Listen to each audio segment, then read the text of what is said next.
Good morning मित्रांनो. कोण म्हणतं घरी बसल्यावर काम नसते. हो का, गुळी आणायला चाललो.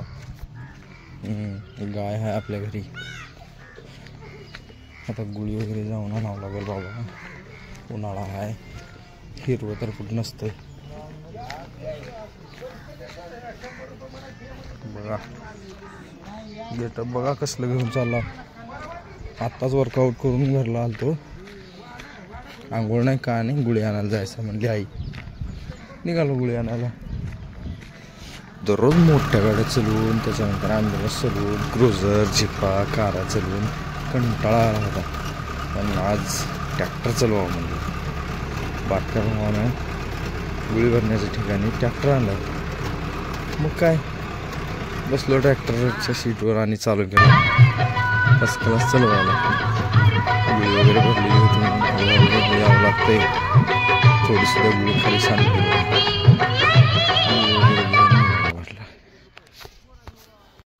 मग गुळी वगैरे आणून घरापाशी लावलो ट्रॅक्टर.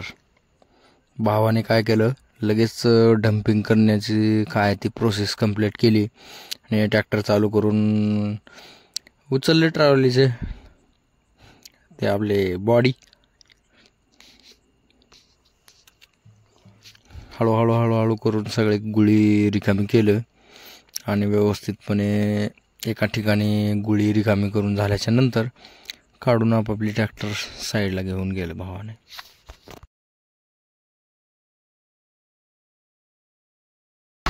बघा बघा बघा, नुसतं बघाच.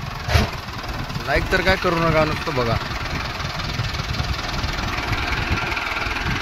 डायरेक्ट ट्रॉलीवर उचलून गुळी वगैरे रिकामी करण्यात आला.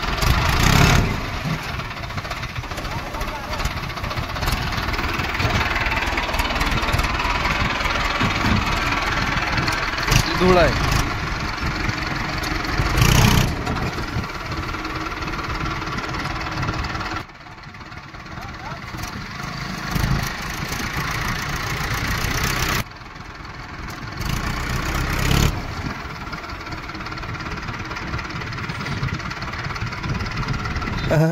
तुम्हाला काय वाटतं, गुळी वगैरे तेवढंच आणायचं काम होतं का?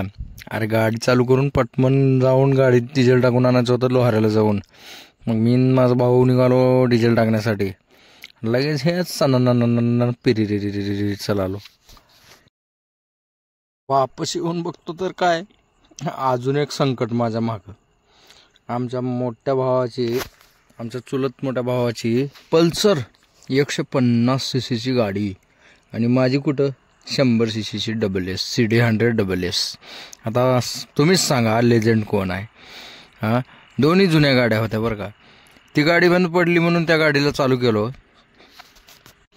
आणि त्या गाडीला मेकॅनिकच्या दुकानापर्यंत नेऊन पोच केलो. तिथं जाऊन मेकॅनिकच्या दुकानापाशी नेऊन उभा केलं. मेकॅनिक आपले ओळखीचेच होते भया. गाडीला चेकअप वगैरे केले. थोडंसं वायरिंगमध्ये फॉल्ट होता. वायरिंग वगैरे व्यवस्थित दुरुस्त केल्याच्या नंतर थोडा वेळ थांबलं.